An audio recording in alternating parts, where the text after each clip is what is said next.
Messieurs, dames, bonjour. Bienvenue au Forum Lumière sur les inondations de la banlieue de Dakar. Dans cette vidéo, nous aborderons d'une part les causes et les conséquences de ces inondations, avant de voir d'autre part les solutions qu'il faudrait mettre en œuvre, particulièrement des solutions fondées sur la nature, en complément aux solutions de génie civil qui depuis toujours sont préconisées par les autorités. Plusieurs types d'inondations peuvent être rencontrés à Dakar. Il s'agit notamment des inondations par débordement des étangs d'eau,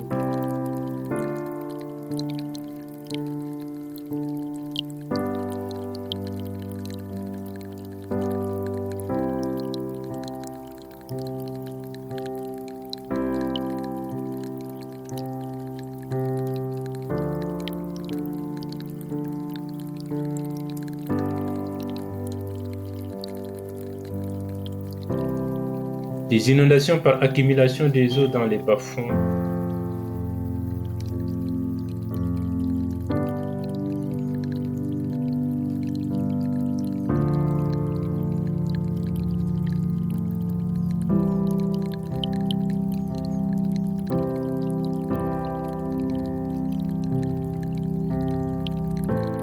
du ruissellement urbain, du débordement des canalisations,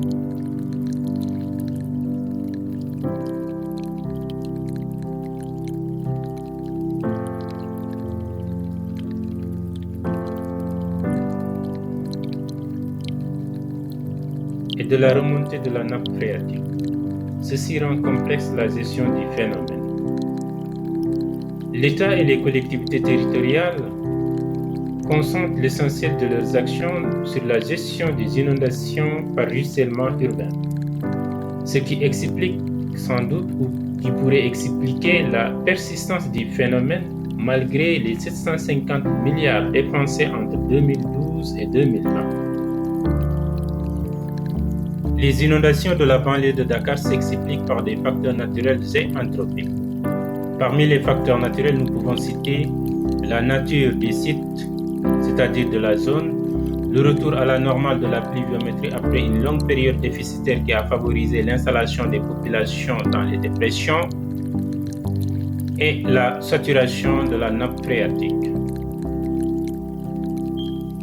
Pour les facteurs anthropiques, retenons le défaut de planification urbaine, l'imperméabilisation du sol, l'occupation spontanée et irrégulière des bas-fonds, l'inefficacité ou l'inexistence du système de drainage des eaux de pluie dans certains quartiers, le remblaiement des zones de parcours d'eau et l'obstruction des exutoires.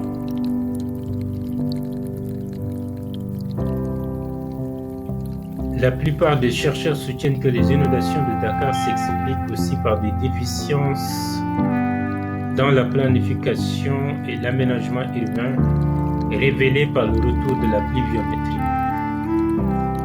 À pluviométrie normale à excédentaire, Dakar ne connaissait pas d'inondation. Il n'y a guère longtemps, plus précisément à partir de la période pendant laquelle existait la mare naturelle de Thiaroye, dont le lit s'étend jusqu'aux abords de Mbao, la zone des puits, Patte d'Oie, Maris, Foire, Grand Yoff, Derklé jusqu'à l'océan, ainsi que le périmètre ou les périmètres du technopole de Dakar qui couvrait une bonne partie de Pékin.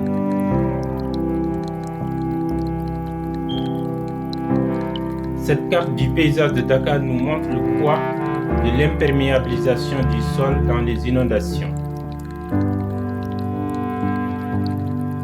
Elle montre une ville aménagée au détriment des éléments de nature et fortement imperméabilisée. Ceci est sans doute la cause principale des inondations. Pour mieux saisir cette réalité, observons ces deux cartes de la commune d'arrondissement de Médina Gounass, une carte du bâti et une carte topographique montrant les zones inondables de la dite commune. On constate que tout est construit, même les voies d'eau sont occupées. Pour mieux comprendre les inondations de la banlieue, analysons la dynamique de la Grande Niaye de Dakar entre 1942 et 2014. Une étude menée en 2018 par Aimé et al. Sur cette zone montre que le changement d'occupation du sol se fait au détriment des éléments de nature tels que l'eau et la végétation. On note une forte urbanisation de cette zone qui perturbe le parcours naturel des eaux pluviales et augmente le risque d'inondation. Dans un milieu naturel, c'est seulement 1% des eaux de pluie qui ruissellent en surface. Tout le reste est évacué par infiltration profonde, ruissellement hypodermique, évaporation et évapotranspiration. L'imperméabilisation du sol, la déforestation augmente le volume d'eau qui va ruisseler en surface et crée des inondations. Pour trouver une solution aux inondations, nous préconisons une approche de gestion par bassin versant. Un bassin versant est un espace naturel dans lequel toutes les eaux s'écoulent et convergent vers un même point de sortie appelé exutoire. Pour des besoins pédagogiques, nous avons modélisé le réseau hydrographique et délimité des bassins versants pour Dakar et sa proche banlieue en s'appuyant sur un modèle numérique d'élévation. Nous avons délimité la taille minimale d'un bassin à 300 000 m². Ainsi, on se retrouve avec 5 bassins versants, comme vous le voyez sur cette carte. Au sud-est, nous avons un bassin qui se crée autour des quartiers Camille Basse et de la forêt de Mbao et qui a comme exutoire l'océan Atlantique. Au nord-est, nous avons un bassin qui se crée autour des quartiers basses Nietimbar, Malika, qui a comme exutoire les lacs Warouaï et Oui. Au centre, nous avons un grand bassin qui collecte les eaux qui vont de Sacré-Cœur en passant par les autres quartiers jusqu'à son exutoire qui est Technopole. À l'ouest, nous avons 2 bassins. Un bassin qui collecte les eaux de Wakam, Ngor et Almadi qui a comme point de sortie l'océan Atlantique. Et le 5e bassin qui draine les eaux autour des quartiers Ouagagnaï, Amitié, Point E, Fan, Gueule-Tapée, Fass Colobane et qui a comme exutoire l'océan Atlantique. Ce bassin est principalement drainé par le canal 4. Il faut noter qu'une bonne partie des eaux qui ruissellent dans ces bassins n'atteint plus les points de sortie, car les exutoires sont bouchés par des constructions irrégulières ou des constructions qui n'ont pas tenu compte du réseau hydrographique.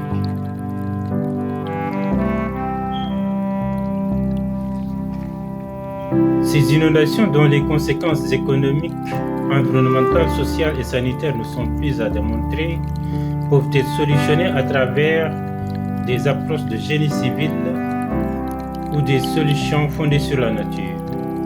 Mais nous préconisons la mise en œuvre des deux pour construire une ville plus ou moins durable. Les solutions de génie civil, notamment les canalisations, pourraient être envisagées à l'échelle des bassins versants. Pour les solutions fondées sur la nature, plusieurs approches ou plusieurs formes de solutions pourraient être expérimentées. Les services écosystémiques de la nature en ville sont multiples. La nature en ville apporte de multiples bénéfices, notamment la lutte contre les inondations par l'absorption d'une grande partie des eaux de pluie, le rafraîchissement des températures urbaines,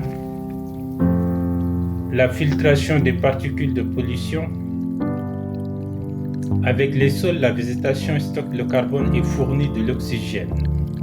Plus de nature en ville, c'est plus de bien-être pour la population. Il serait bien sûr intéressant de renaturer les zones de crues, c'est-à-dire les zones inondables récupérables, et d'aménager l'existant de façon intelligente, en intégrant harmonieusement la nature dans la ville par la création d'une continuité écologique, c'est-à-dire une trame verte et une trame bleue, qui permettra de reconnecter le réseau hydrographique de Dakar et de faire un maillage vert des quartiers.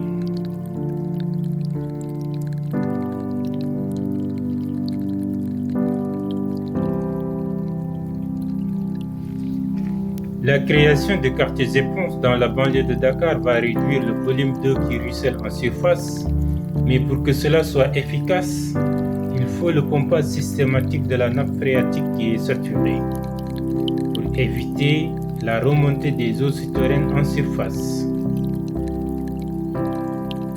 Il serait également intéressant de favoriser des constructions sur pilotis dans les zones inondables récupérables et de construire avec un matériel réversible. Pour suivre notre prochaine vidéo sur la modélisation des solutions fondées sur la nature et la simulation des inondations à Dakar, merci d'activer la cloche de notification et de vous abonner. À bientôt.